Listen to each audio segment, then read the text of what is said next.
अस्सलाम वालेकुम व्यूवर्स। आज हम पढ़ेंगे सेकंड ईयर बायोलॉजी का जो सेकंड चैप्टर है हीमोस्टेसिस। इसके बारे में हम डिस्कस करेंगे। तो हीमोस्टेसिस का मतलब क्या है? याद रखिए कि एक है हीमोस्टेसिस और एक है होमियोस्टेसिस। इन दोनों में थोड़ा सा फ़र्क है, डिफरेंस है, क्योंकि होमियोस्टेसिस जो है ये दो वर्ड से बना हुआ है। एक है होमियो और एक है स्टोसिस। तो होमियो होमियो का मतलब क्या है? होमियो का मतलब है सेम, और जो स्टोसिस है या स्टेसिस, इसका मतलब है स्टैंडिंग और कंडीशन, यानी कंडीशन। तो इसका मतलब ये है कि सेम कंडीशन। अब सेम कंडीशन का मतलब क्या है? बेसिकली होमोस्टेसिस ये है कि हमारे साथ जो ability of body to maintain a constant internal environment, हमारी बॉडी का जो एनवायरनमेंट है, इंटरनल एनवायरनमेंट, उसको कांस्टेंट रखना एक्सटर्नल एनवायरनमेंट के साथ, इसको हम क्या कहते हैं? होमियोस्टेसिस। और एक है हीमोस्टेसिस। एक क्या है? हीमोस्टेसिस। तो हीमोस्टेसिस और होमियोस्टेसिस में फ़र्क है। हीमोस्टेसिस का मतलब है, हीमो का मतलब है ब्लड, ठीक है, और स्टासिस जो है इसका मतलब है कंडीशन और स्टैंडिंग। तो इसका मतलब ये है, अगर किसी को कट लग जाए तो वहाँ से ब्लीडिंग आना शुरू हो, जो है ब्लड आना शुरू हो जाता है। तो वो ब्लड 2 या 1 मिनट के बाद वो जो है रुक जाती है। तो ये हमारे साथ क्या है? एक हीमोस्टेसिस है, यानी स्टॉपेज ऑफ ब्लीडिंग। तो इसको हम क्या कहते हैं? हीमोस्टेसिस। और एक है होमियोस्टेसिस। तो होमियोस्टेसिस क्या है? जो टेम्परेचर है इनसाइड द बॉडी, उसको मेंटेन रखना, इसको हम क्या कहते हैं? होमियोस्टेसिस। अगर आपने देखा होगा कि फॉर एग्ज़ाम्पल जनरल सी बात मैं करूँ कि जो है खुशी है, बाज़ लोग जो है बहुत जब लोग खुश हो जाते हैं, मतलब, तो नॉर्मल खुशी जो है वो इंसान को नुकसान नहीं पहुंचा सकता। लेकिन जब एक बंदा वो ज़्यादा खुश हो जाता है, ज़्यादा खुशी उसको आती है, तो वो डिस्ट्रक्शन की तरफ जाती है, मतलब बॉडी को नुकसान पहुंचा सकता है। इस तरह गम है, किसी को जो है थोड़ा गम हो तो कोई बात नहीं, लेकिन जब गम ज़्यादा हो जाता है तो इंसान के बॉडी पे जो है बैड असर पड़ सकता है। तो इस तरह हीमोस्टेसिस है, हमारी बॉडी का एक इंटरनल एनवायरनमेंट है, उसको कांस्टेंट, जब वो कांस्टेंट हो तो हमारा बॉडी जो है वो सही तरीके से ऑपरेट हो जाता है। और जब उसमें चेंजेस आ जाते हैं, या लो हो जाते हैं, या जो है ज़्यादा हो जाते हैं, तो हमारी बॉडी जो है उसको वो नुकसान की तरफ जा सकता है। तो इस तरह हम होमियोस्टेसिस के बारे में डिस्कस करेंगे। अब इन्वायरमेंट है क्या चीज़? तो आप लोगों को पता होगा कि इन्वायरमेंट हमारे पास इर्द गिर्द जितनी भी चीज़ें मौजूद है, ये हमारे साथ, ये हमारा क्या है? इन्वायरमेंट है। फॉर एग्ज़ाम्पल एयर है, टेम्परेचर वगैरह, जो हमारे आउटसाइड है द बॉडी, वो हमारे साथ क्या है? एक इन्वायरमेंट है, ठीक है। अब इन्वायरमेंट की भी हमारे साथ यहाँ पर दो किस्में हैं। एक है इंटरनल इन्वायरमेंट और एक है एक्सटर्नल इन्वायरमेंट। तो इंटरनल इन्वायरमेंट हमारा क्या है?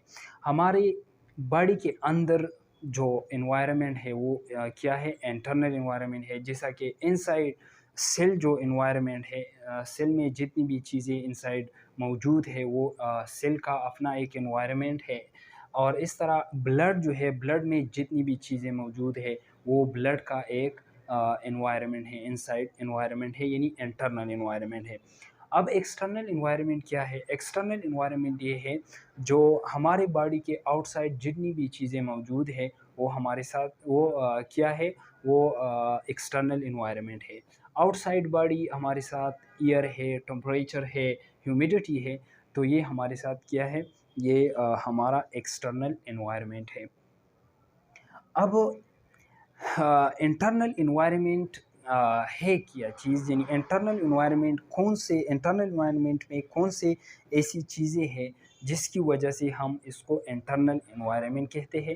تو انٹرنل انوائرمنٹ ہمارے ساتھ انٹرنل انوائرمنٹ ہے میں ہماری باڈی کا جو ٹمپریچر ہے وہ ہماری باڈی کا انٹرنل انوائرمنٹ ہے، یعنی ہمارے باڈی کا جو ٹمپریچر ہے وہ کیا ہے۔ اس طرح باڈی کے جو سالٹ، باڈی کے انسائڈ سالٹس واٹر وغیرہ موجود ہے، یہ ہمارے باڈی کا انٹرنل انوائرمنٹ ہے۔ اس کا جو سالٹ ہے وہ ایک نارمل لیول پہ ہماری باڈی میں آپریٹ کر رہا ہوتا ہے۔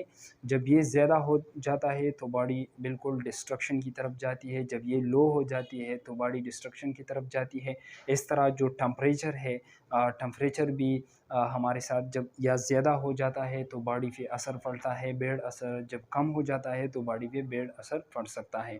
اس طرح ویسٹ پروڈکٹ ہیں inside the body, for example جو ویسٹ پروڈکٹ ہے ہمارے باڈی کے اندر، اس کو بھی جب وہ باڈی میں سٹور ہونا شروع ہو جاتا ہے تو وہ باڈی جو ہے وہ نقصان کی طرف جاتا ہے، باڈی پہ بیڈ اثر پڑ سکتا ہے، تو اس کو بھی جو ہے ایکسکریٹ کرنا، یہ ہمارے ساتھ کیا ہے، ایک انوائرمنٹ ہے۔ تو باڈی جو ہے وہ نارمل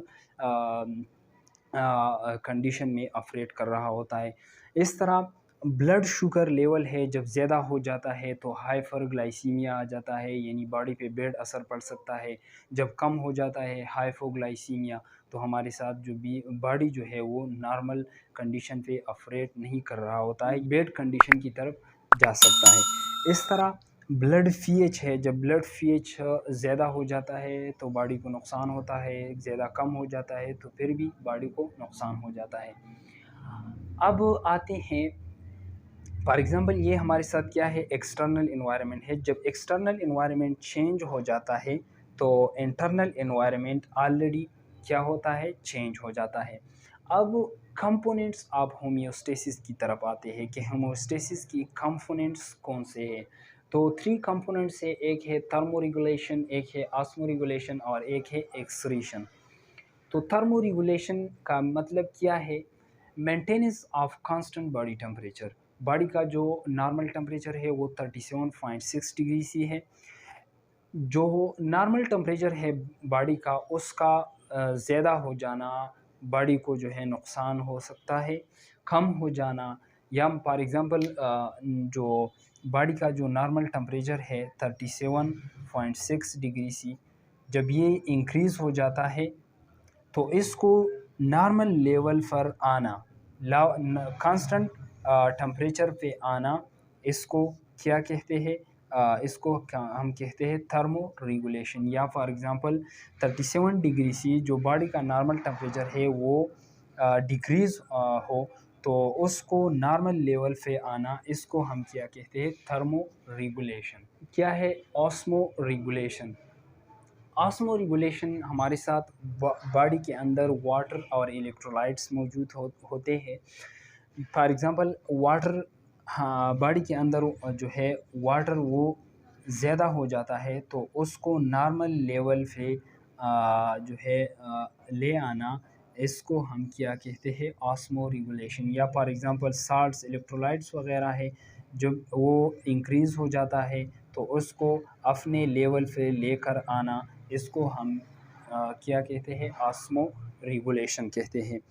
اب تیسرا جو ہے ایکسکریشن ہے۔ تو ایکسکریشن سمپل سی بات ہے کہ ایکسکریشن کیا ہے، ہمارے باڈی میں جتنی بھی ویسٹ پروڈکٹ موجود ہے اس کو ریموو کرنا باڈی سے، اس کو ہم کیا کہتے ہیں، excretion. Removal of waste from the body is called excretion. اور یہ ایکسکریشن کون سے آرگنز باڈی میں موجود ہے جو ایکسکریشن کرتے ہیں، یعنی ایکسکریٹری آرگنز، وہ ہمارے ساتھ کڈنی بھی ہے، ٹھیک ہے، لیور ہے، اسکن ہے اور لنگس۔ تو یہ ہمارے ساتھ کیا ہے، یہ ہمارے ساتھ جو ایکسکریٹری آرگن ہے وہ موجود ہے۔ اب یہ تو شارٹ انٹروڈکشن تھا۔ نیکسٹ لیکچر میں انشاءاللہ اس کی جو میکینزم ہے کہ ہیموسٹیسس باڈی میں کس طرح ہوتا ہے تو وہ ڈیٹیل سے ڈسکس کریں گے۔ Thank you.